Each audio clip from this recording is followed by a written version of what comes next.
Welcome back. The water crisis in Tshwane's Hammanskraal area has still not been resolved, years after it was declared unsafe for human consumption. To make matters worse, the contractor appointed to refurbish the Rooiwal wastewater treatment plant is now said to have abandoned the project. Let's take you live to Hammanskraal, bring in our reporter Pelane Phakgadi. And Pelane, the suffering of the community continues. We now understand that the special investigating unit is getting involved. How?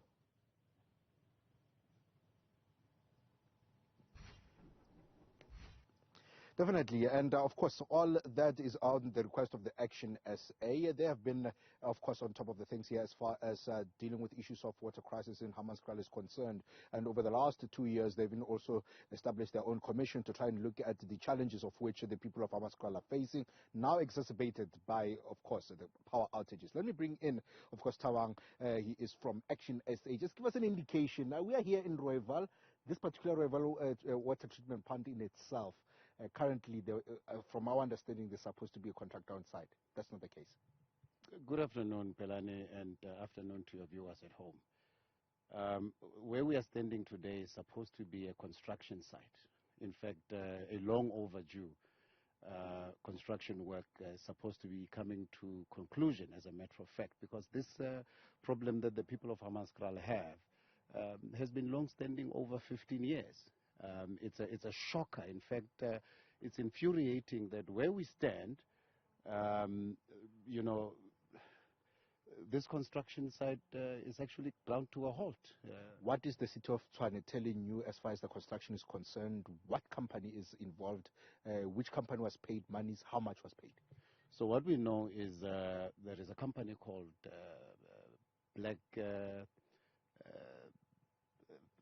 Blackhead Consulting, and its partners got the contract to come and refurbish and to increase the capacity of the Rooiwal wastewater works.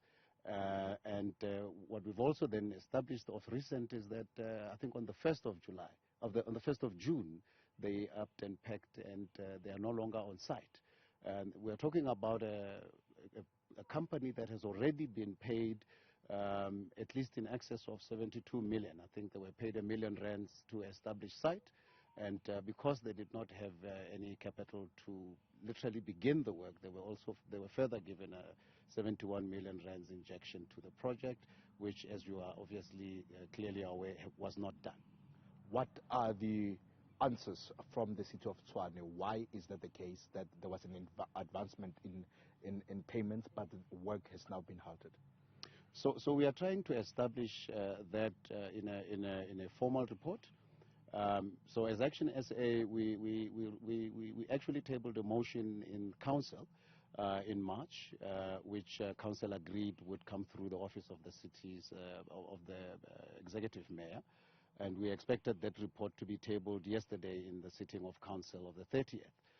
But to our surprise, about 2 weeks ago when we spoke to the mayor, we then learned that the report would be delayed, and we started immediately seeking answers about why that is. We obviously were taken on a runaround, but at least I can report that as of yesterday, as council, we agreed to an extension, which is limited to the 23rd of August 2022.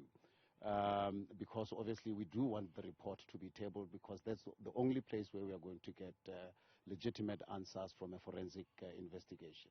But we are also saying that as part of the recommendations of that report, we also want to have the people that have caused this delay taken into account. Because it's unacceptable that after 15 years we still want a day, 2, 3 weeks or whatever extensions over a matter such as this dire situation of the water crisis of Hammanskraal. But lastly, as part of that report, we've also requested that this report be referred to a committee on finance and to a standing committee on municipal public accounts. Of course, speaking on behalf of Action SAS, the spokesperson to the Tshwane caucus there, and just giving us an indication that there was supposed to be at least some movement, construction here at the Rooiwal water treatment plant, but that is not the case at this current stage. I'm sure we'll be inviting now the city of Tshwane just to give us an indication as to what has really transpired. 72 million rand paid in advance, and to a company, Blackhead Consultants, we are now told, and that particular company, what is the agreement, what is the service level agreement with it, and when are they supposed to be delivering? Because we do understand that by the end of 2023, all the projects were supposed to have been completed as far as the media reports are concerned. But Temegile, at this current stage, no movement whatsoever, and you can see dead quiet. Pelane Phakgadi in Hammanskraal, thank you very much for that update.